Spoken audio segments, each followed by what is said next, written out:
राधे राधे आप सभी को। आज हम सेक्शन 6 डिस्कस करेंगे। कौन सा section? Section 6।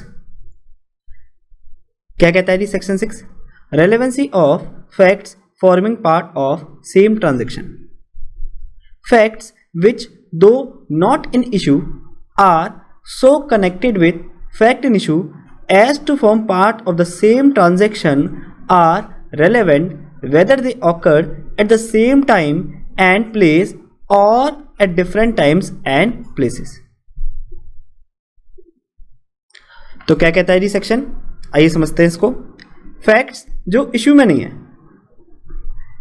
Facts which though not in issue, यानी वो फैक्ट्स जो इशू में नहीं है बट वो फैक्ट इन इशू से इस तरह से कनेक्टेड हैं कि वो सेम ट्रांजैक्शन का पार्ट फॉर्म कर रहे हैं। Are so connected with the fact in issue as to form part of the same transaction. Clear हुआ? फैक्ट्स जो इशू में नहीं है बट वो फैक्ट इन इशू से इस तरह से कनेक्टेड हैं कि वो सेम ट्रांजैक्शन का पार्ट फॉर्म कर रहे हैं। तो अब वो फैक्ट्स रेलेवेंट हो जाएंगे, आर रेलेवेंट। फिर चाहे वो facts same time same place पर ऑकर हुए हों या डिफरेंट टाइम्स डिफरेंट प्लेसेस पर ऑकर हुए हों, whether they occurred at the same time and place or at different times and places. Okay, देखो ये जो सेक्शन है ना, ये पीटी और मेंस दोनों के लिए बहुत इंपॉर्टेंट है। सेक्शन 6 पीटी और मेंस दोनों के लिए बहुत इंपॉर्टेंट है।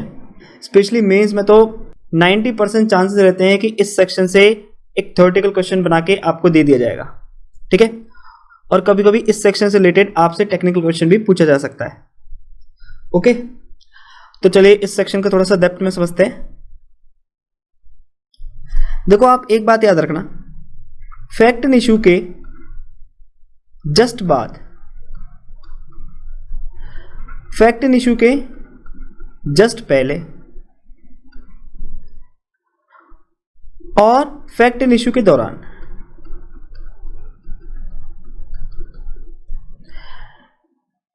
Immediately after the fact and issue, immediately before the fact and issue और ड्यूरिंग फैक्ट एंड इशू, जो भी स्टेटमेंट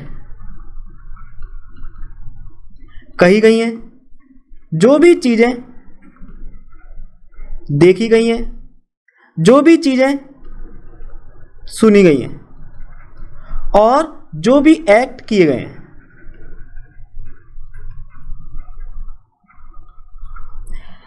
क्या बताया मैंने? फैक्ट एंड इशू के जस्ट बाद, फैक्ट एंड इशू के जस्ट पहले और फैक्ट एंड इशू के दौरान जो भी स्टेटमेंट कही गई हैं, जो भी चीजें देखी गई हैं, जो भी चीजें सुनी गई हैं और जो भी एक्ट किए गए हैं, ये सब के सब सेक्शन 6 के अंदर रेलेवेंट हो जाएंगे। Okay,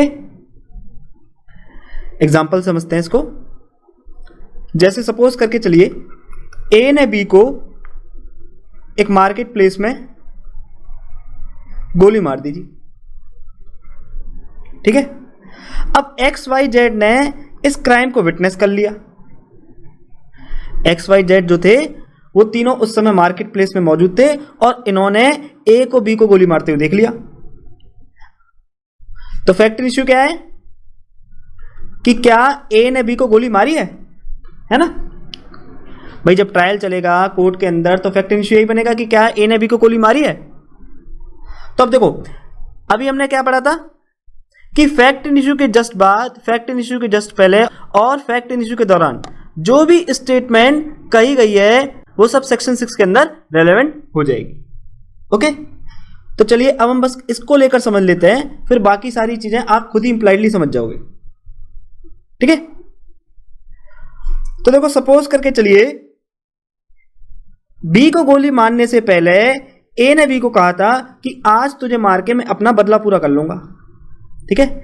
immediately before fact and issue ए ने बी को क्या कहा था कि आज तुझे मार के मेरा वर्षों का जो बदला है वो पूरा हो जाएगा। अब ये क्या है? ये एक ऐसी स्टेटमेंट है जो फैक्ट एंड इशू से पहले की गई है, ठीक है। Statement made immediately before fact and issue, तो ये कहां रेलेवेंट हो जाएगी? सेक्शन 6 में। ओके, अब इसी तरह सपोज करके चलिए फैक्ट इन इशू के दौरान, during fact in issue B गिड़गिड़ाने लगा, बी अपनी जान की भीख मांगने लगा, बी कहने लगा मुझे माफ कर दो, मुझे मत मारो, मैं आगे से ऐसा कभी नहीं करूंगा। तो ये क्या है, ये एक ऐसी स्टेटमेंट है जो फैक्ट इन इशू के दौरान दी गई है।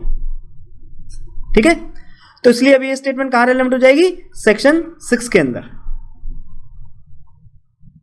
ओके, अब इसी तरह गोली चलाने के बाद XYZ चिल्लाए, जो XYZ जो ये विटनेस थे, ये लोग चिल्लाए कि देखो देखो ए ने बी को गोली मार दी। अब ये क्या है, ये वो स्टेटमेंट है जो immediately after the fact in issue कही गई है। ठीक है, तो ये क्या है जी, statement made immediately after the fact in issue. Okay, तो ये कहां रेलेवेंट हो जाएगी, ये सेक्शन 6 में रेलेवेंट हो जाएगी। क्लियर हुआ आपको भाई, immediately before fact in issue, immediately after fact in issue and during fact in issue, जो भी स्टेटमेंट कही गई है वो सब सेक्शन 6 के अंदर रेलेवेंट हो जाएगी। ओके, अभी रेलेवेंट क्यों हो रही है, कैसे हो रही है, सेम ट्रांजैक्शन क्या चीज है, इस सभी सेक्शन के पहलू को हम आगे डिस्कस करेंगे। ओके, तो अभी के लिए आपके माइंड में एक रफ आइडिया क्रिएट हुआ है। अच्छा देखो, इस एग्जाम्पल से आपको अब एक चीज तो क्लियर हो गई होगी, कौन सी, अगर थोड़ा सा आप अपने दिमाग पर जोर डालोगे तो आप इस चीज को बखूबी पकड़ लोगे। तो देखो मैं आपको बता देता हूं कि इस एग्जाम्पल से क्या चीज क्लियर हो गई है, कि स्टेटमेंट चाहे एक्यूज की हो, चाहे विक्टिम की हो, या चाहे विटनेसेस की हो, सेक्शन 6 के अंदर किसी भी पर्सन की स्टेटमेंट रेलेवेंट हो सकती है। ठीक है भाई, एक्यूज ने क्या कहा था कि आज तुझे मार के मैं अपना बदला पूरा कर लूंगा, है ना, तो ये स्टेटमेंट भी सेक्शन 6 के अंदर रेलेवेंट हो गई थी। ठीक है, इसी तरह विक्टिम ने क्या कहा था कि भाई मुझे माफ कर दो, मुझे मत मारो, वो अपनी मौत की भीख मांगने लगा, तो ये भी स्टेटमेंट सेक्शन 6 के अंदर रेलेवेंट हो गई थी। क्यों, क्योंकि statement during fact in issue करी गई थी। इसी तरह जो विटनेस चिल्ला रहे थे वहां पर XYZ कि देखो देखो ए ने बी को गोली मार दिया, अब ये भी स्टेटमेंट रेलेवेंट हो गई थी, और ये स्टेटमेंट किनके द्वारा की गई थी, विटनेसेस के द्वारा। तो इसका मतलब सेक्शन 6 के अंदर विटनेसेस की भी स्टेटमेंट रेलेवेंट हो जाएगी। ओके, दैट मींस सेक्शन 6 के अंदर स्टेटमेंट, एक्ट एक्सेट्रा ये किसी भी पर्सन के हो सकते हैं, चाहे वो एक्यूज हो, चाहे विक्टिम हो, चाहे विटनेस हो, चाहे स्ट्रेंजर हो। ओके, यहां तक क्लियर, वेरी गुड।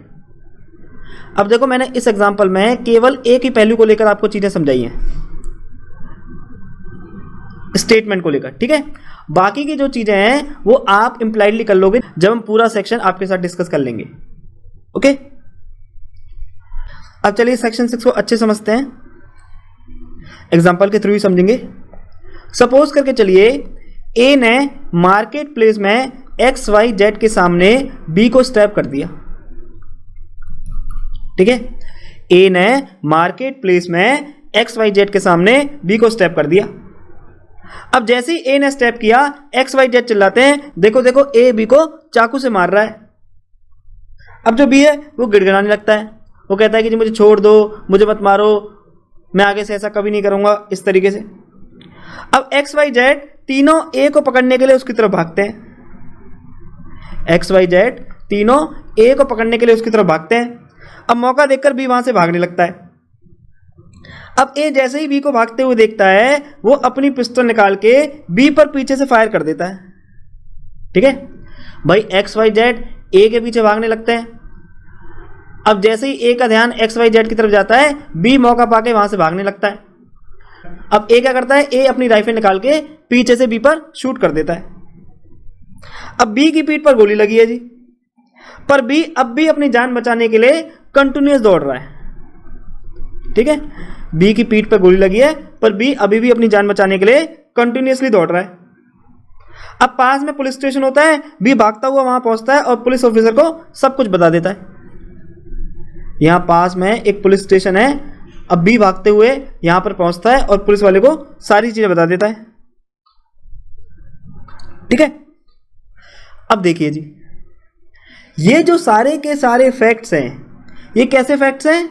ये ऐसे फैक्ट्स हैं जो ऑटोमेटिकली अराइज हो रहे हैं। कैसे अराइज हो रहे हैं? ऑटोमेटिकली।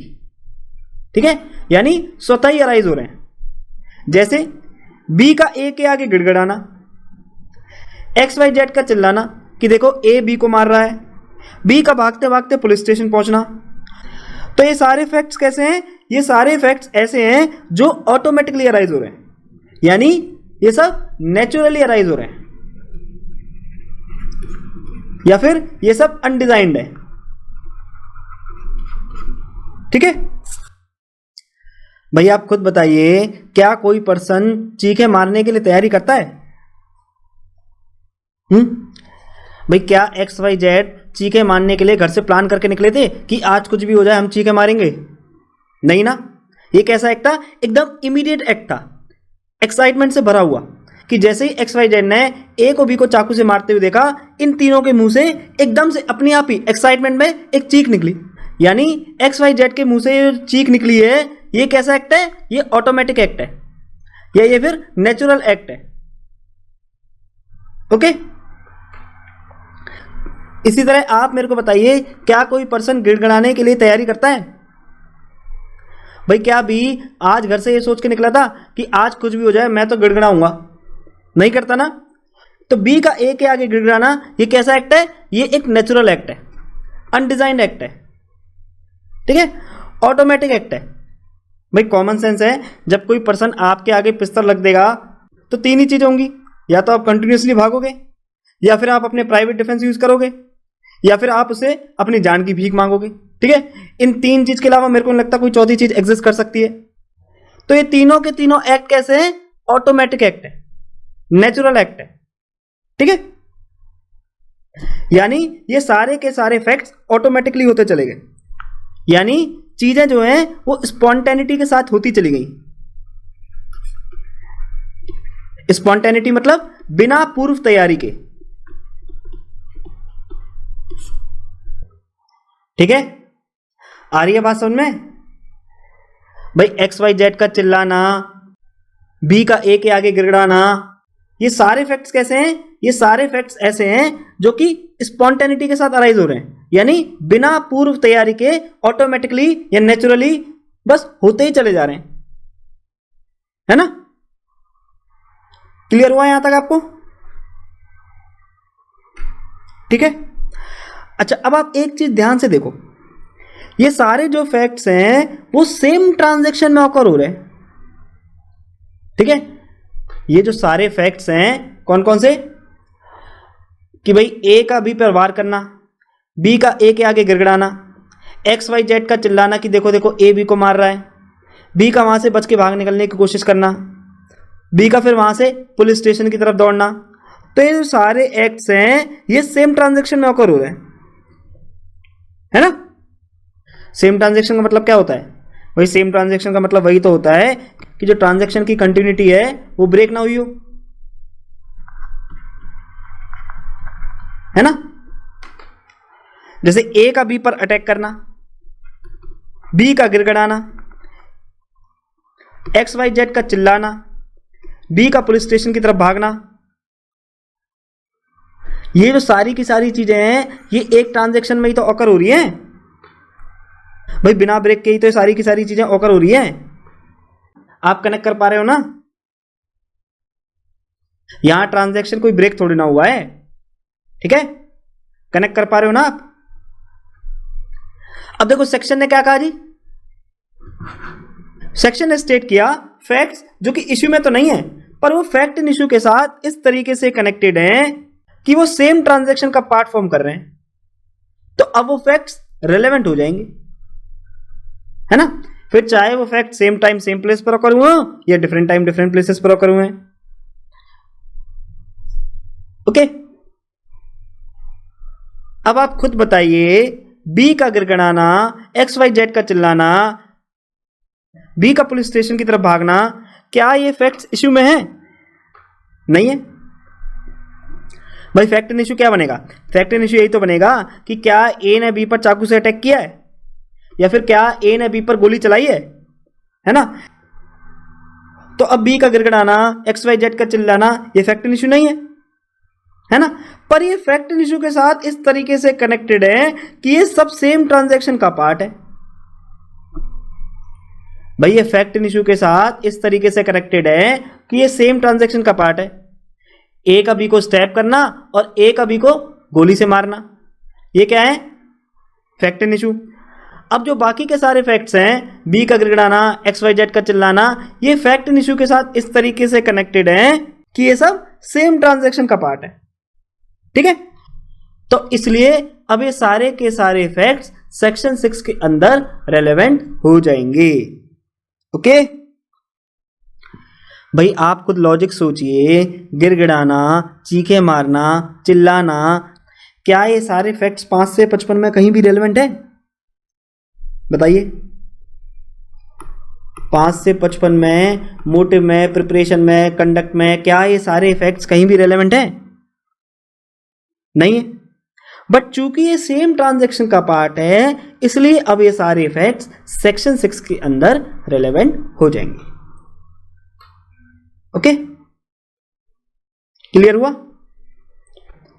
इस सेक्शन को लेकर एक ओवरव्यू आपके माइंड में जनरेट हो रहा है? कनेक्ट कर पा रहे हो चीजों को? देखो, थोड़ा सा टेक्निकल सेक्शन है, मैं मानता हूं चीजें इतनी जल्दी क्लियर नहीं हो सकती। अगर आप फर्स्ट टाइम पढ़ रहे हो तो आपको कम से कम ये लेक्चर 2 से 3 बार सुनना पड़ेगा, तभी आपको जाके ये सारी चीजें क्लियर हो पाएंगी। जो सेक्शन 6 है वो अपने आप में थोड़ा सा टेक्निकल सेक्शन है, तो प्लीज घबराइएगा मत, पेशेंस रखिएगा, थोड़ा सा टाइम दीजिए चीजों को, आपको सब क्लियर होने लगेगा। ओके, चलिए अब हम सेम ट्रांजैक्शन का टेस्ट देखते हैं जी, कि सेम ट्रांजैक्शन का टेस्ट क्या है। इसको समझते हैं जी, टेस्ट ऑफ सेम ट्रांजैक्शन। देखो, test of same transaction is, जो मेन इवेंट है वो अभी उसके माइंड या उसके एक्ट में कंटिन्यूइंग हो। जो मेन इवेंट है वो अभी माइंड में और एक्ट में कंटिन्यूइंग होना चाहिए।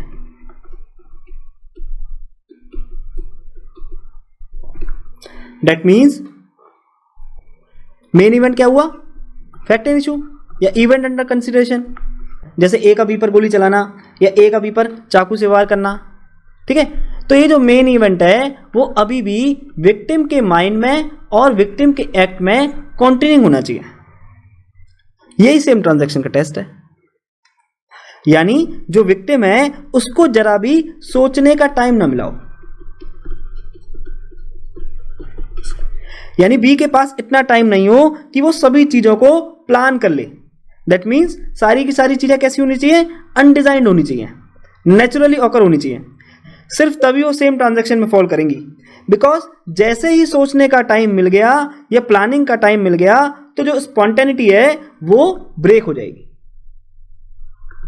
ओके, जैसे ही सोचने का टाइम मिल गया या प्लान करने का टाइम मिल गया तो जो स्पॉन्टेनिटी है वो ब्रेक हो जाएगी और फिर वो फैक्ट सेक्शन 6 के अंदर रेलेवेंट नहीं मानी जाएगी। ओके, जैसे सपोज करके चलिए उसी एग्जांपल में जो बी था वो पुलिस स्टेशन ना जाके पहले अपने घर गया और घर जाने के बाद उसने काफी देर सोच विचारी करी। ठीक है, फिर उसके बाद जो है वो पुलिस स्टेशन जाता है। तो अब यहां क्या हुआ? जो सेम ट्रांजैक्शन है वो ब्रेक हो गया। ओके, अब जो सेम ट्रांजैक्शन वो ब्रेक कैसे हो गया? क्योंकि अब जो चीजें हैं वो प्लान्ड तरीके से चलने लगी। भाई बी का घर पे जाकर आराम से काफी देर बैठकर सोच विचारी करना, प्लानिंग करना, इससे क्या हुआ? इससे जो ट्रांजैक्शन की कंटिन्यूटी थी वो ब्रेक हो गई और अब चीजें प्लान होकर चलने लगी और इसलिए अब ये सेक्शन 6 के अंदर रेलेवेंट नहीं होगा। क्योंकि एक तरीके से देखा जाए तो फैब्रिकेशन के चांसेस आ गए। ठीक है, इसलिए अब ये सेक्शन 6 में फॉल नहीं करेगा। ओके, क्लियर हुआ आपको? अब एक बात और याद रखना आप, सेम ट्रांजैक्शन के साथ ये भी जरूरी है कि किसी थर्ड पर्सन ने या किसी थर्ड एक्सटर्नल फैक्टर ने इंटरवीन ना किया हो। ओके, सेम ट्रांजैक्शन के साथ ये भी जरूरी है कि किसी थर्ड एक्सटर्नल फैक्टर ने विक्टिम को इंटरवीन नहीं किया हो। इसका मतलब क्या है जी? उसी एग्जांपल समझते हैं।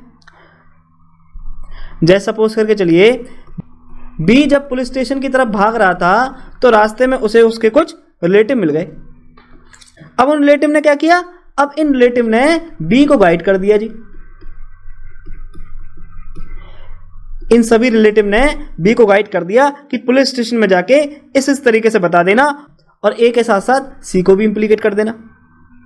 ओके, तो अब यहां क्या हुआ? यहां थर्ड एक्सटर्नल फैक्टर ने इंटरवीन कर दिया और इसलिए अभी सेम ट्रांजैक्शन फॉल नहीं करेंगे। क्यों? क्योंकि अब यहां फैब्रिकेशन के चांसेस आ गए, या फिर कॉन्कॉक्शन के चांसेस आ गए। ओके भैया, आप खुद सोचिए, जब विक्टिम को इसके रिश्तेदारों ने गाइड कर दिया तो यहां क्या हुआ? यहां फिर चीजें प्लान्ड होकर चलने लगी। ओके, दैट मीन्स अब जो चीजें हैं वो ऑटोमेटिकली, नेचुरली या अनडिजाइन तरीके से नहीं चल रही हैं। तो इसका मतलब जो ट्रांजैक्शन की स्पॉन्टेनिटी है वो अब ब्रेक हो चुकी है, यानी जो चीजें हैं अब वो बिना पूर्व तैयारी के नहीं हो रही बल्कि एक तैयारी के साथ इंप्लीमेंट हो रही हैं। तो इसलिए अब यहां फैब्रिकेशन के चांसेस आ गए और अब ये फैक्ट सेक्शन 6 के अंदर रेलेवेंट नहीं होंगे। ओके, क्लियर हुआ आपको? समझ आया? तो देखो, ये था सेक्शन 6 का इंट्रोडक्शन पार्ट। ठीक है, अब तक जो भी हमने इस लेक्चर के अंदर सुना है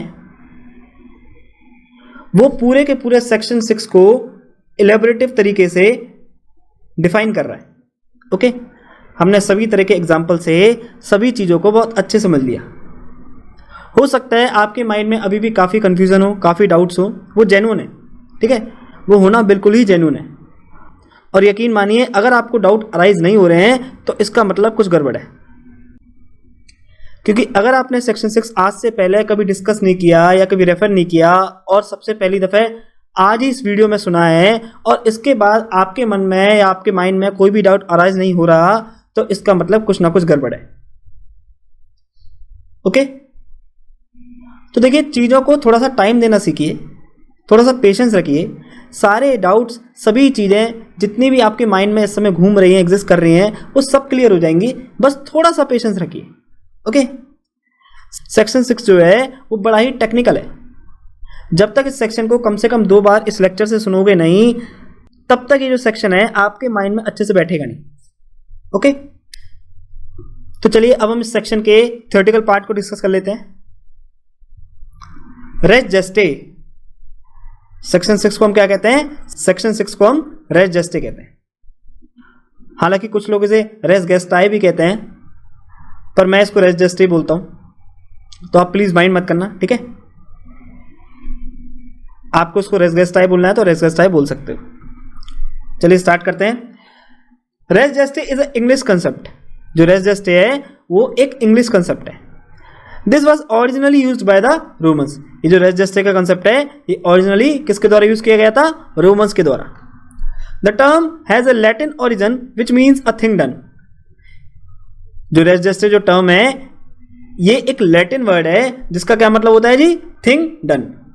Which means whatever may be said by either of the parties during the continuance of the transaction with reference to it, including herein what may be said by the suffering party during the continuance of the action or the later, form part of the principal transaction and may be given in evidence as part of res geste of it. तो उन्होंने thing done का मतलब क्या बताया कि transaction की continuity के दौरान ट्रांजैक्शन के रेफरेंस में जो भी चीजें पार्टीज के द्वारा कही गई हैं, जिसमें सफरिंग पार्टी की स्टेटमेंट भी इंक्लूड होगी, ये सब फैक्ट्स प्रिंसिपल ट्रांजैक्शन का पार्ट है और इन्हें रेस जेस्टे में एविडेंस के तौर पे दिया जा सकता है। Okay, the res gestae may be defined as those circumstances which are the automatic and undesigned incidents. तो रेस जेस्टे को हम कैसे डिफाइन कर सकते हैं जी? वो सर्कमस्टेंसेस जो कि ऑटोमेटिक है या अनडिजाइंड है या नेचुरल है, यानी ऐसे सर्कमस्टेंसेस जो ऑटोमेटिकली अराइज हो रहे हैं या अनडिजाइन तरीके से अराइज हो रहे हैं या नेचुरली अराइज हो रहे हैं, इन्हीं सर्कमस्टेंसेस को हम क्या कहते हैं? रेस जस्टे कहते हैं। The test applied to make the evidence admissible under section 6 is that the statement should be made in the spur of the moment without an opportunity to fabricate or concoct. Okay? आगे देखते हैं। It may be broadly defined as any matter incidental to the main fact and explanatory of it, including acts and words which are so closely connected therewith so as to constitute part of the same transaction. यानी इसको हम ऐसे भी define कर सकते हैं कि कोई भी मैटर जो मेन फैक्ट पर डिपेंडेंट है और जो मेन फैक्ट को एक्सप्लेन कर रहा है, जो एक्ट्स एंड वर्ड्स को भी इंक्लूड करता है, और जो एक्ट्स और वर्ड्स हैं वो मैटर से इस तरीके से क्लोजली कनेक्टेड हैं कि वो सेम ट्रांजैक्शन का पार्ट हैं। ओके भाई, जैसे सपोज करके चलिए जो बाई स्टैंडर्ड्स थे यानी जो XYZ थे, वो तीनों वहां पर चल रहा है कि देखो देखो ए ने बी को गोली मार दी। तो इस स्टेटमेंट ने क्या किया? इस स्टेटमेंट ने मेन फैक्ट को एक्सप्लेन कर दिया। ठीक है, मेन फैक्ट क्या है जी? फैक्ट इशू क्या है कि क्या ए ने बी पर चाकू से वार किया है। अब XYZ वहां चिल्लाते कि देखो देखो ए ने बी पर चाकू से वार कर दिया। तो ये जो स्टेटमेंट है ये क्या कर रही है? फैक्ट इशू को एक्सप्लेन कर रही है। ओके, और चूंकि ये स्टेटमेंट फैक्ट इशू के इमीडिएटली बाद कही गई है, इसलिए सेक्शन 6 के अंदर रेलेवेंट हो जाएगी। क्यों? क्योंकि अब ये स्टेटमेंट सेम ट्रांजैक्शन का पार्ट है और सेक्शन 6 के अकॉर्डिंग फैक्ट जो सेम ट्रांजैक्शन का पार्ट है वो रेलेवेंट हो जाएंगे। ओके, आगे देखते हैं। Section 6 primarily relates to the case where the main fact, that is fact in issue, has happened and around the fact in issue there have been some other so many facts which have an automatic connection with the fact in issue. यानी section 6 primarily उन cases से deal करता है जहां main fact यानी fact in issue हुआ होता है और फैक्ट इन इशू के अराउंड कुछ और भी ऐसे फैक्ट्स हुए होते हैं जिनका फैक्ट इन इशू के साथ ऑटोमेटिक कनेक्शन होता है। जैसे बी का गिड़गिड़ाना, XYZ का चिल्लाना, इस तरीके से। The connection is such as is suggestive of spontaneity, wherein it can be said that the other facts and fact in issue are naturally connected and there is no element of external interference or fabrication in the happening of those other facts. यानी अब ये जो connection है ये ऐसा है जो spontaneity को सजेस्ट करता है, जिसमें हम ये कह सकते हैं कि अदर फैक्ट्स और fact in issue naturally connected है और उन अदर फैक्ट्स के हैपनिंग में एक्सटर्नल इंटरफेरेंस या फैब्रिकेशन का कोई भी एलिमेंट इन्वॉल्व नहीं है। ठीक है, आगे क्या कहता है जी? The transaction may be a small transaction spread over or depending upon the fact in issue it may be a broad transaction occurring over several places and spreading over a long time gap. यानी अभी जो transaction है ये छोटा भी हो सकता है और ब्रॉड भी हो सकता है, जो सेवरल प्लेसेस और लॉन्ग टाइम गैप को इंक्लूड करता है। जैसे सपोज करके चलिए टेररिस्ट अटैक है, टेररिस्ट अटैक जैसे कि 26/11 बॉम्बे ऑन ताज होटल। अभी जो टेररिस्ट अटैक है ये ब्रॉड ट्रांजैक्शन में फॉल करेगा। क्यों? क्योंकि इसमें सेवरल प्लेसेस जैसे कि इंडिया और Pakistan plus long time gap involve था। लॉन्ग टाइम गैप कब से कब तक? जिस दिन से वो पाकिस्तान से चले और जब तक उन सभी टेररिस्ट का एनकाउंटर नहीं हो गया था, except Kasab. Okay, similarly kidnapping जो है वो भी एक लॉन्ग ट्रांजैक्शन है, क्योंकि जनरली होता क्या है, जब किसी पर्सन को किडनैप किया जाता है तो उसको एक स्टेट से दूसरे स्टेट रेफर कर दिया जाता है, जिससे जो किडनैपर है वो अपने आप को प्रोटेक्ट कर पाए, है ना। Whereas on the other hand, जबकि जो स्मॉल ट्रांजैक्शन है वो कैसे राइज हो सकता है? जैसे सपोज करिए ए ने बी को गोली मारी और बी का काम तमाम कर दिया। ठीक है, यानी नैनो सेकंड के अंदर जो ट्रांजैक्शन है वो पूरा हो गया। भाई ए ने बी को गोली मारी, बी की ऑन द स्पॉट डेथ हो गई। अब जो ट्रांजैक्शन है वो एक ही प्लेस पे और एक ही टाइम में पूरा हो गया। ठीक है, तो इसलिए उन्होंने यहां बताया कि जो ट्रांजैक्शन है वो स्मॉल भी हो सकता है और ब्रॉड भी हो सकता है। ओके, चलिए अब आगे देखते हैं। Thus, it is not possible to universally define the word the same transaction. It is circumstantial and subjective upon the nature of fact in issue. इसलिए सेम ट्रांजैक्शन को यूनिवर्सली डिफाइन करना पॉसिबल नहीं है, क्योंकि सेम ट्रांजैक्शन क्या है, ये एक सर्कमस्टेंशियल और एक सब्जेक्टिव कंसेप्ट है। In Bhairav Singh versus State of Madhya Pradesh, the Supreme Court has pointed out that the rule embodied in Section 6 is usually known as the rule of res geste. यानी Bhairav Singh versus Madhya Pradesh के case में supreme court ने क्या point out किया कि जो rule section 6 में provide कर रखा है उसी रूल को हम रूल ऑफ रेस जस्टे कहते हैं। Okay, To form particular statement as part of the same transaction, utterances must be made either during or immediately before or after its occurrence. That is, the interval should not be made as to give time and opportunity for fabrication. यानी particular statement same transaction का part सिर्फ तभी बनेंगी अगर utterances यानी कि जो भी बातें या जो भी स्टेटमेंट कही गई है या मुंह से निकली है, अगर अटरेंसेस ऑकरेंस के दौरान, ऑकरेंस के जस्ट बाद या ऑकरेंस से जस्ट पहले करी गई हैं। ठीक है, यानी immediately before fact in issue, immediately after fact in issue और ड्यूरिंग फैक्ट इन इशू। अच्छा, अब आप मेरे को बता सकते हो कि यहां पर वर्ड इमीडिएटली क्यों यूज किया गया है?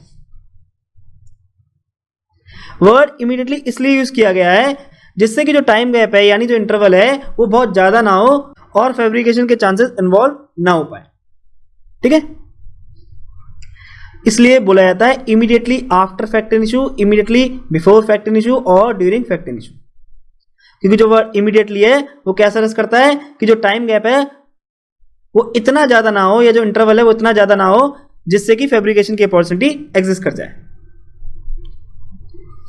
आगे क्या बोलता है जी? Res gestae in short means surrounding और accompanying circumstances which are inseparable from the facts in issue and are necessary to explain the nature of the main act. यानी रेस जस्टे को हम ऐसे भी डिफाइन कर सकते हैं कि सभी सराउंडिंग और अकम्पनिंग सर्कमस्टेंसेस जिन्हें फैक्ट इन इशू से अलग नहीं किया जा सकता और जो कि मेन एक्ट को एक्सप्लेन करने के लिए जरूरी है, इसी को हम रेस जस्टे कहते हैं। ओके, सराउंडिंग सर्कमस्टेंसेस कौन कौन से हो गए? जैसे कि XYZ का चिल्लाना, B का गिड़गिड़ाना, तो ये सब क्या है? ये सारे वो फैक्ट्स हैं जो कि फैक्ट इन इशू से इनसेपरेबल है। यानी ये सारे फैक्ट्स या सारे स्टेटमेंट ऐसे हैं जो कि फैक्ट इन इशू से सेपरेट नहीं हो सकते और ये क्या कर रहे हैं? ये फैक्ट इन इशू को एक्सप्लेन कर रहे हैं। ठीक है भाई, XYZ का चिल्लाना कि देखो देखो A ने B पर चाकू से वार कर दिया, ये स्टेटमेंट क्या कर रही है? ये स्टेटमेंट जो है फैक्ट इन इशू के नेचर को एक्सप्लेन कर रही है। ओके, तो इसलिए इन्होंने यहां बताया कि res gestae in short means surrounding और accompanying circumstances which are inseparable, जिसको अलग नहीं किया जा सकता, किससे? फैक्ट इन इशू से, और जो कि जरूरी है फैक्ट इन इशू के नेचर को एक्सप्लेन करने के लिए। क्लियर? आगे देखते हैं।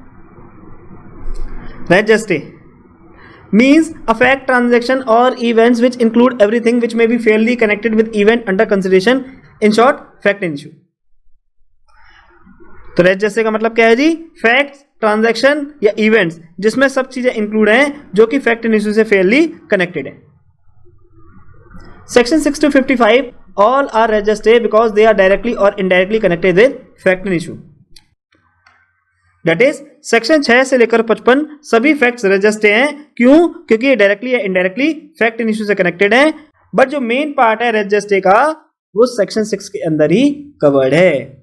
Okay, Res geste has not been defined with finality as it is a set of certain events surrounding main event that is fact in issue. यानी res gestae को फाइनलिटी के साथ डिफाइन नहीं किया जा सकता। क्यों? क्योंकि ये सर्टेन इवेंट का फैक्ट है जो मेन इवेंट को सराउंड करता है, यानी जो फैक्ट इन इशू को सराउंड करता है। Certain event surrounding main events means main event क्या था जी? यानी फैक्ट इन इशू क्या था कि क्या ए ने बी पर चाकू से अटैक किया है, या क्या ए ने बी पर फायरिंग करी है। और सर्टेन इवेंट जैसे कि बी का गिड़गिड़ाना, XYZ का चिल्लाना, बी का पुलिस स्टेशन की ओर भागना, etcetera. The events are automatic undesigned incident of fact and issue and they are so connected with fact and issue that they are illustrative of fact and issue. यानी ये जो events होते हैं ये fact and issue के automatic और अनडिजाइन incident होते हैं और ये फैक्ट एंड इशू के साथ इस तरीके से कनेक्टेड होते हैं कि ये फैक्ट एंड इशू को इलस्ट्रेट करते हैं, यानी बेसिकली ये फैक्ट एंड इशू को एक्सप्लेन करते हैं। ओके, आगे देखते हैं। This concept is more concrete in India and it is broadly stated in various specific provision. Res gestae का जो कंसेप्ट है ये इंडिया में ज्यादा कॉन्क्रीट है और इसे वेरियस प्रोविजन में डिफाइन किया गया है. What will be part of res gestae would depend upon circumstances of that case and it cannot be universally said according to some rigid principles what would be res gestae. यानी अब एक case के circumstances पर depend करता है कि क्या चीज रेज जेस्टे का पार्ट होगी और इसलिए रिजिड प्रिंसिपल के साथ यूनिवर्सली ये नहीं कहा जा सकता कि एक्चुअली में क्या चीज रेज जेस्टे होगी. एस क्या क्राइम कमिट किया गया है, कहां पर क्राइम कमिट किया गया है, किस वीपन से क्राइम कमिट किया गया है, किस तरीके से क्राइम कमिट किया गया है, क्या क्राइम को अदर लोगों ने विटनेस किया था, विक्टिम ने क्या रिएक्शन दिया था, एक्सेट्रा एक्सेट्रा. ये सभी चीजें जो हैं केस टू केस वेरी करती हैं. तो इसलिए उन्होंने बताया कि रेज जेस्टे को यूनिवर्सली डिफाइन नहीं किया जा सकता. Okay. The actual test would always be whether facts are so connected with fact and issue that are forming a chain of events with fact and issue. जो एक्चुअल टेस्ट है वो हमेशा ये होगा कि क्या फैक्ट्स फैक्ट एंड इशू के साथ इस तरीके से कनेक्टेड हैं कि वो फैक्ट एंड इशू के साथ इवेंट की चेन को फॉर्म कर रहे हैं. Okay. Test of same transaction क्या है जी? स्पॉन्टेनिटी यानी विदाउट ब्रेक और बिना पूर्व तैयारी के. ओके. बिना ब्रेक के बिना पूर्व तैयारी के जो चीजें हैं वो अकर होती चली जा रही हैं. कुल मिलाकर हम कह सकते हैं जो चीजें हैं वो ऑटोमेटिक अराइज हो रही हैं या फिर नेचुरली अराइज हो रही हैं. Okay. If transaction break not relevant under section 6, अगर ट्रांजैक्शन ब्रेक हो जाता है तो फिर वो सेक्शन 6 में रेलेवेंट नहीं होगा. Section 6 is a manifestation of res gestae doctrine. It makes all such facts relevant as are so connected with fact and issue as they can be said to have occurred in same transactions. यानी जो section 6 है वो raise gestae doctrine की एक manifestation है. Section 6 क्या करता है? सभी फैक्ट्स को रेलेवेंट बना देता है जो फैक्ट एंड इशू के साथ इस तरीके से कनेक्टेड है कि जिनको लेकर हम ये कह सकते हैं कि वो सभी फैक्ट्स ऐसे हैं जो सेम ट्रांजैक्शन में ही ऑकर हुए होंगे. Here same transaction not relevant but the fact that have occurred in same transaction are relevant. तो देखो कितनी अच्छी बात बताई है इन्होंने यहां पर कि सेक्शन 6 में सेम ट्रांजैक्शन रिलेवेंट नहीं है बट जो भी चीजें सेम ट्रांजैक्शन में ऑकर हो रही हैं वो ही रेलेवेंट हैं. ओके. जैसे कि बी का गिड़गिड़ाना, XYZ का चिल्लाना, बी का पुलिस स्टेशन की ओर भागना, ये सारी चीजें सेक्शन 6 में रेज जस्टिस के तौर पर रेलेवेंट मानी जाएंगी, ना कि same transaction. Okay. Such fact can be sound, that is bullet sound, running sound, cries of victim, screaming, gesture made by the person dying, can be some act, object, some communication, can be some sight. तो अब ये जो fact है कुछ भी हो सकता है जैसे कि बुलेट की साउंड, रनिंग साउंड, विक्टिम का चीखना चिल्लाना और gesture made by dying person, या कोई एक्ट, ऑब्जेक्ट या कम्युनिकेशन भी हो सकता है या फिर कोई साइट भी हो सकता है. साइट जैसे कि बी जब खून से लथपथ पुलिस स्टेशन की ओर भाग रहा था तो उसके रिलेटिव ने उसको देख लिया. Okay. Section 6 is based on the presumption that a fact does not take place in isolation, rather it is followed by a series of events. Such series of events is directly or closely associated with main event. तो जो section 6 है वो एक presumption पर based है कि कोई भी फैक्ट आइसोलेशन में नहीं होता बल्कि सीरीज ऑफ इवेंट्स ऑकर होते हैं. जैसे विक्टिम चिल्लाया भी होगा या भागा भी होगा या गोली की आवाज भी चली होगी, etcetera etcetera. Test of same transaction is that the main event, that is fact and issue, has not been broken in its continuity in mind and act. The fact should be spontaneous, that is automatically natural, undesigned and unfabricated. There should not be any external factor between fact and issue and other facts so as to take away the spontaneity of that other facts, that is relevant fact. Okay? तो इस चीज को हम already discuss कर चुके हैं कि जो फैक्ट होना चाहिए वो स्पॉन्टेनियस होना चाहिए और किसी भी थर्ड एक्सटर्नल फैक्टर का इंटरवीन नहीं होना चाहिए. आगे क्या बताता है जी? Real test for same transaction is not time and place, rather section 6 clearly declares that facts could have occurred at same time and same place or at different time different place depending upon expenses of transaction. यानी same transaction का जो real test है वो time और place नहीं है, क्योंकि section 6 ये डिक्लेयर करता है कि फैक्ट जो है वो सेम प्लेस और सेम टाइम पर भी ऑकर हो सकते हैं और डिफरेंट प्लेस और डिफरेंट टाइम पर भी ऑकर हो सकते हैं depending upon the expense of transaction. Expense means घेरा, यानी जो सर्कल है वो कितना बड़ा है। Certain fact in issue may be very pin pointed and narrow, example shooting और स्टैबिंग में occur at one place even in a room. तो उन्होंने यहाँ बताया कुछ फैक्ट इन इशू बहुत नैरो भी हो सकते हैं, जैसे कि मर्डर, एक गोली मारी और खेल खत्म। But certain facts in issue may be such where transaction is broad enough to include facts which may have occurred at different time and different place, example kidnapping, criminal conspiracy and terrorist activity. Okay, thus no limitation can be imposed as to the territorial boundaries within which the transaction must occur. इसलिए transaction को लेकर territorial boundaries की कोई भी limitation impose नहीं की जा सकती। क्लियर? आगे क्या कहता है जी? An act to be part of same transaction must be connected together with proximity of time, proximity of place, continuity of action and continuity of purpose. Act same transaction का part सिर्फ तभी माना जाएगा जब वो closeness of time, place, continuity of action, continuity of purpose etc. से connected है। Okay, तो इस पैराग्राफ को आप प्लीज अच्छे से देख लेना, ठीक है। Under same transaction act can be of any person, accused, victim और विटनेसेस। सेम ट्रांजैक्शन में एक्ट जो है वो किसी भी पर्सन का हो सकता है, चाहे वो एक्यूज्ड हो, चाहे विटनेस हो, चाहे विक्टिम हो, ठीक है।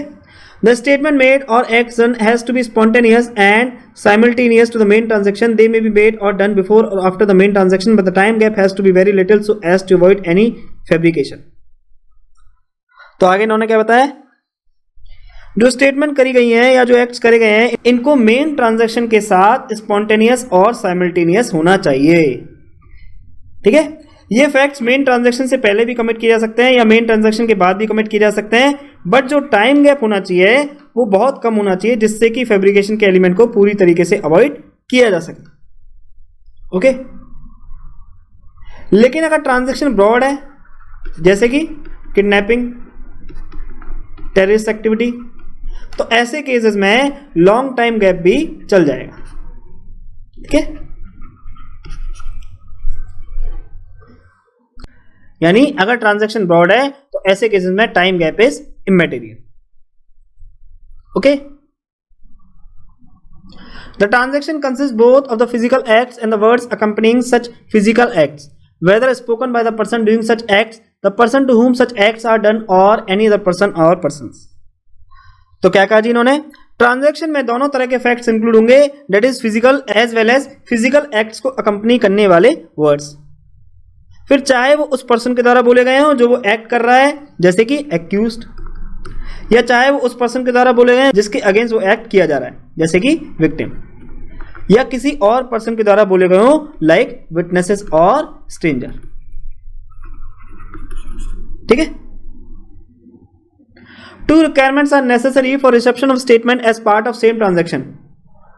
तो स्टेटमेंट को सेम ट्रांजैक्शन के तौर पर एडमिसिबल करने के लिए दो रिक्वायरमेंट का होना जरूरी है। कौन कौन सी है? Statement must be made during the transaction and they must be spontaneous so as to exclude the possibility of being fabricated. Number 1, जो स्टेटमेंट है वो ट्रांजैक्शन के दौरान करी गई हो, एंड सेकंड इज स्टेटमेंट जो होनी चाहिए वो स्पॉन्टेनियस होनी चाहिए, दैट मींस फैब्रिकेशन के चांसेस नहीं होने चाहिए। They must be spontaneous, they means statements, statement must be spontaneous so as to exclude the possibility of being fabricated. FIR under section 154 of CRPC may be admissible as part of res geste। तो उन्होंने यहाँ क्या बताया कि FIR को res geste के तौर पर एडमिसिबल किया जा सकता है। जैसे इसी केस में जो हमने एग्जांपल डिस्कस किया था कि B भागते भागते पुलिस स्टेशन पहुंचा और A के अगेंस्ट FIR लॉन्च करवा दी, तो अब इस FIR को res geste में फॉल कर दिया जाएगा। क्यों? क्योंकि ये सेम ट्रांजैक्शन का पार्ट है, ठीक है। इसका केस कौन सा है जी? Shyam Nandan Singh versus state of Bihar. Okay, आगे देखते हैं। Res gestae an exception to hearsay. The res gestae is an exception to the principle that hearsay evidence is no evidence. तो रेज जस्टे का रूल क्या है जी? Res gestae rule hearsay rule का एक एक्सेप्शन है। हियरसे रूल मींस कोर्ट सुनी सुनाई बातों पर आपको एविडेंस देना अलाउ नहीं करेगा। लेकिन रेज जस्टे रूल क्या है? रेज जस्टे हियरसे रूल का एक एक्सेप्शन है। जैसे सपोज करके चलिए A ने B को गोली मार दी जी, और ए वहां से भाग जाता है। अब गोली की आवाज़ सुनते ही कुछ लोग वहां तुरंत भाग के आते हैं। अब लोगों ने पूछा जी क्या हुआ। अब बी ने उन लोगों को बताया कि इस तरीके से ए ने मुझे गोली मारी है। अब बेशक से लोगों ने ए को बी को गोली मारते हुए नहीं देखा, पर फिर भी इस स्टेटमेंट को एडमिसिबल कर लिया जाएगा। क्यों? क्योंकि वो जो स्टेटमेंट है बी ने सेम ट्रांजैक्शन में करी है। ओके, समझ में आया कि बेशक से इन लोगों ने ए को गोली मारते हुए नहीं देखा, लेकिन गोली चलते ही इमीडिएटली ये लोग यहां पहुंच गए और यहां पहुंचते ही तुरंत बाद बी ने इनको बता दिया कि इस तरीके से मेरे को इन्हें गोली मारी है। तो चूंकि अब ये जो स्टेटमेंट है ये सेम ट्रांजैक्शन में करी गई है, इसलिए अब ये सेक्शन 6 के अंदर रेलेवेंट हो जाएगी। क्यों? क्योंकि section 6 is an exception to hearsay rule. Okay, अच्छा सपोज करके चलिए अगर इस केस में भी मर जाता है तो क्या होगा जी? तो जो उसकी स्टेटमेंट है वो कहां रेलेवेंट होगी? कमेंट करके बताइए मेरे को। इसी तरह से एक केस है आर वर्सेस फॉस्टर का। इस केस में क्या हुआ था? The deceased had been killed in an accident by the speeding truck. The witness had not seen incident but only the speeding truck. The deceased stated to him what had happened with him in the accident. The court held that the statement of the deceased to the witness to be admissible in evidence as res justa. इसी तरह एक case यहां दे रखा है are versus foster का। इस case में क्या हुआ था? डिसीज को एक तेज रफ्तार ट्रक ने कुचल दिया था। अब विटनेस ने ट्रक को डिसीज को कुचलते हुए नहीं देखा था, बस केवल उस स्पीडिंग ट्रक को देखा था। डिसीज ने विटनेस को स्टेट किया कि किस तरीके से ट्रक ने मुझे कुचल दिया है। अब कोर्ट ने हेल्ड किया कि डिसीज के स्टेटमेंट को एविडेंस में एडमिसिबल कर लिया जाएगा। क्यों? क्योंकि जो स्टेटमेंट है वो सेम ट्रांजैक्शन में करी गई है और बेशक से विटनेस ने उस एक्सीडेंट को नहीं देखा हो, लेकिन फिर भी डिसीज की स्टेटमेंट को एविडेंस में एडमिसिबल कर लिया जाएगा as they are part of same transaction and section 6 is an exception to hearsay. Okay, अब आगे कुछ एग्जांपल दे रखे हैं, चलिए इनको देख लेते हैं। At the time of murder the cry of the deceased save me and that of the children that their mother was being killed are relevant as res gestae. Sawal Das versus state of Bihar 1974 supreme court. तो इस case में क्या हुआ था जी? इस case में murder के time जो डिसीज थी वो चिल्ला रही थी कि मुझे बचाओ मुझे बचाओ, और साथ में बच्चे चिल्ला रहे थे कि उनकी मां को मारा जा रहा है। तो ये सब क्या है? ये सब रेस जस्टिस में फॉल कर जाएंगे। क्यों? क्योंकि स्टेटमेंट सेम ट्रांजैक्शन में करी गई है। ओके, नेक्स्ट क्या है जी? A begins assaulting B. C and D begin shouting that A is assaulting B. The fact that C and D shouted that A was assaulting B is relevant. Similarly A ने B पर attack किया। अब सी और D चिल्लाने लगते हैं कि A B पर अटैक कर रहा है। तो अब सी और डी की जो स्टेटमेंट है कि ए बी पर अटैक कर रहा है, ये रेलेवेंट हो जाएगी as part of same transaction. Okay, इसी तरह A while running in the street crying that B has stabbed him is a relevant fact. Likewise A दौड़ते हुए चिल्ला रहा है कि बी ने मुझे चाकू से मार दिया, तो ये स्टेटमेंट भी रेलेवेंट है क्योंकि ये जो स्टेटमेंट है ये सेम ट्रांजैक्शन का पार्ट है। Okay, as this statement was made during the fact in issue. Okay, similarly the statement of a raped woman crying for help is a relevant fact. जो raped woman की statement है, जो मदद के लिए चिल्ला रही है, चीख रही है, ये भी अपने आप में रेलेवेंट फैक्ट है। Likewise the sound of a shot of a bullet, gesture made by the person dying, etc. are relevant under section 6. Okay, अब इसी तरह एक केस था, जब आप बुक रीडिंग करोगे तो आपको एक केस समझ में आ जाएगा। मैं इस केस के फैक्ट्स बता देता हूं। इस केस में क्या हुआ था जी? इस केस में एक्यूज अपनी वाइफ का मर्डर कर देता है और मर्डर करने के जस्ट बाद एक लेडी वहां आती है और कहती है ये तुमने क्या कर डाला। तब एक्यूज बोलता है कि आज मैंने रोज रोज के झगड़ों का निपटारा कर दिया है और अब मैं पूरी तरीके से आजाद हूं। ठीक है, तो अभी जो स्टेटमेंट है ये सेक्शन 6 के अंदर रेलेवेंट हो जाएगी as they are part of same transaction. Clear? इसी तरह एक केस और है जी। इस केस में क्या होता है? एक लेडी जो है वो पुलिस स्टेशन को कॉल करके कहती है कि मेरी जान को खतरा है और आप फटाफट आ जाइए। इतना कहते ही जो कॉल है वो एकदम से कट जाती है। अब जो पुलिस वाले हैं वो इमीडिएटली इस लेडी के घर पहुंचते हैं अब इस लेडी की डेथ हो चुकी होती है, तो अब इस लेडी ने जो पुलिस वालों को स्टेटमेंट करी थी कि मेरी जान को खतरा है, आप फौरन आ जाइए, तो ये जो स्टेटमेंट है ये रेलेवेंट हो जाएगी as they are part of same transaction, क्योंकि जो स्टेटमेंट है ये immediately before fact and issue करी गई है। ओके, क्लियर हुआ? तो देखो अब तो हम काफी सारे एग्जांपल डिस्कस कर चुके हैं, आपको ये सेक्शन काफी हद तक क्लियर हो चुका होगा, है ना? चलिए आगे रीड करते हैं। अब बायस्टैंडर कौन होते हैं इनको समझ लेते हैं। The word bystander means the person who are present at the time of the incident and not the person who gather on the spot after it. यानी जो बायस्टैंडर होते हैं वो पर्सन होते हैं जो क्राइम के समय मौजूद थे, यानी जिन्होंने क्राइम को विटनेस किया, ना कि वो पर्सन जो क्राइम होने के बाद वहां पहुंचे। जैसे कि जो एग्जांपल हम डिस्कस किया था एक्स वाई जेड, ये तीनों क्या है? ये तीनों बायस्टैंडर हैं, और इनके अलावा जो पर्सन है जैसे कि डी से लेकर वी तक, D E F G H I J K L etcetera, ये सारे पर्सन बायस्टैंडर नहीं है। अब आगे देखते हैं। Now question is to what extent such a statement can be regarded as part of the same transaction. Some important guidelines in this regard are.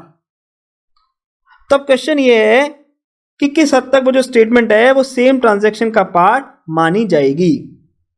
तो देखो इस चीज को लेकर कुछ इंपॉर्टेंट गाइडलाइंस गिवन है, चलिए इनको देख लेते हैं। Spontaneous and simultaneous utterance is a part of the transaction.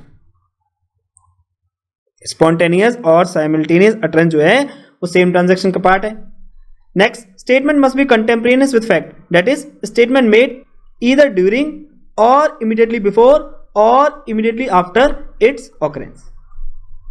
That means statement या तो ऑकरेंस के दौरान करी गई हो, या इमीडिएटली बिफोर करी गई हो, या इमीडिएटली आफ्टर करी गई हो। If the statement is made after the act is over and its maker has had the time for reflection and deliberation, then it is not relevant. यानी अगर स्टेटमेंट एक्ट पूरा होने के बाद करी गई है और मेकर के पास डेलिब्रेशन या फैब्रिकेशन का पूरा टाइम था, तो वो जो स्टेटमेंट है अब रेलेवेंट नहीं मानी जाएगी। And last is the statement must be a statement of fact and not an opinion. यानी जो स्टेटमेंट है वो फैक्ट की स्टेटमेंट होनी चाहिए, ना कि ओपिनियन की स्टेटमेंट। ओके, अब आप एक बात याद रखना जी, there can be overlapping of facts also. जैसे एक फैक्ट रजिस्टर में फॉल कर सकता है और सब्सिक्वेंट कंडक्ट में भी फॉल कर सकता है। जैसे उसी एग्जांपल में जब भी भागते भागते पुलिस स्टेशन जाके एक के अगेंस्ट एफआईआर लॉन्च करता है, तो ये रजिस्टर में तो फॉल करेगा ही करेगा, एज ए सेम ट्रांजैक्शन का पार्ट है, प्लस ये सब्सिक्वेंट कंडक्ट के अंदर भी फॉल करेगा। ओके, सब्सिक्वेंट कंडक्ट क्या होता है, कहां पर रिलेवेंट है, किस सेक्शन में प्रोवाइडेड है, ये सब हम आगे डिस्कस करेंगे, तो इसको लेकर आप बिल्कुल भी परेशान मत होना, ठीक है।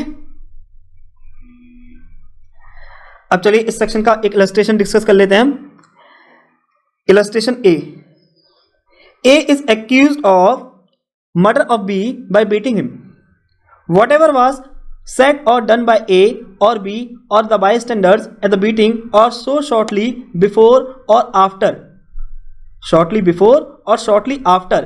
it as to form part of the transaction is a relevant fact.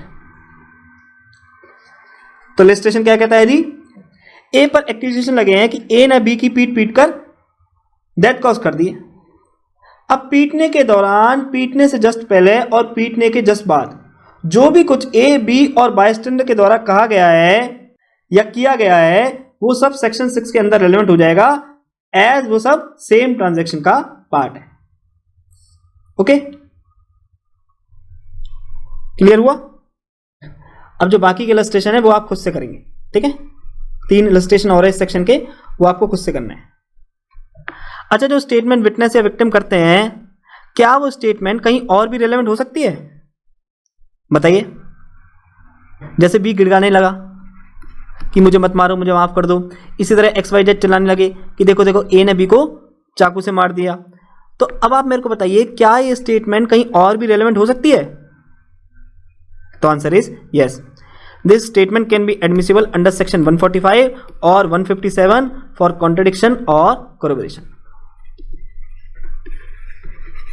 Okay, तो देखो ये था हमारा section 6।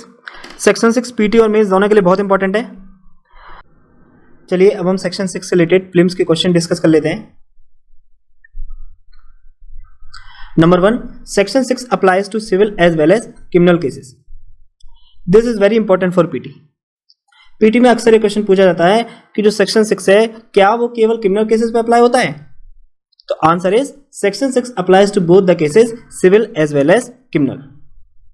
Next, res gestae is defined in section 6। ये पॉइंट भी पीटी के लिए बहुत इंपॉर्टेंट है। अक्सर पेपर में ये पूछ लिया जाता है कि जो रेज जस्टिस है वो कौन से सेक्शन में डिफाइंड है। तो answer is section 6। Res gestae means thing done. Next, part of same transaction is given under section 6. Next, statement can be of accused, victim, witnesses और stranger।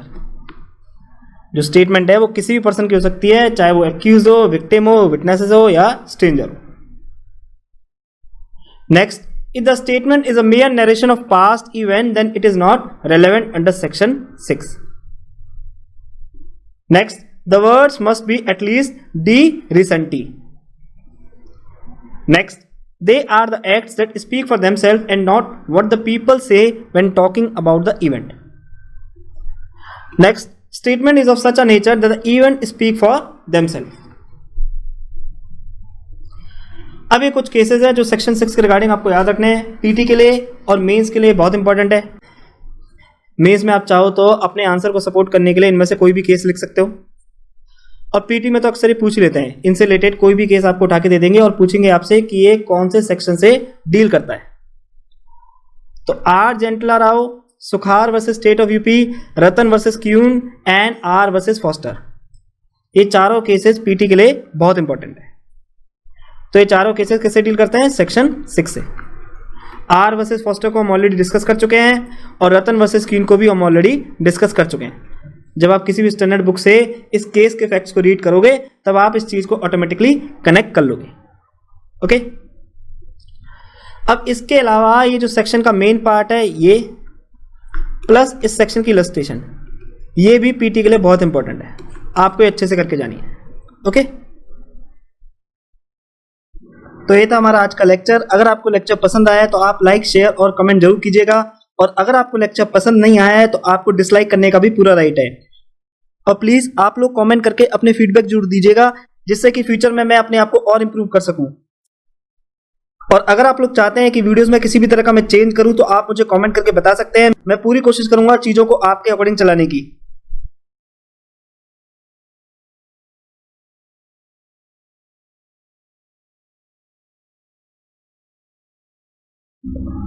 Special thanks to my गुरु नेहा सिंह, जिन्होंने year 2018 में Indian evidence act का अपना ज्ञान मेरे साथ साझा करके मुझे लेक्चर बनाने के काबिल बनाया।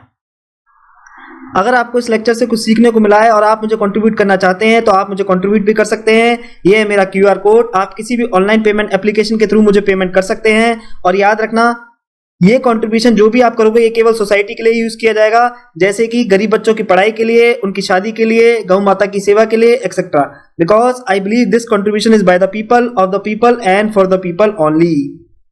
इसके अलावा इंस्टाग्राम और फेसबुक पे आप मेरे को फॉलो कर सकते हो, जो लिंक है वो डिस्क्रिप्शन बॉक्स में गिवन है। इंस्टाग्राम पे मैं अक्सर लाइव भी आता हूँ और प्रीवियस ईयर क्वेश्चन भी शेयर करता हूँ। तब तक के लिए स्वस्थ रहिए, व्यस्त रहिए और मस्त रहिए। Take care of your health physically, mentally and emotionally. जय हिंद, जय भारत।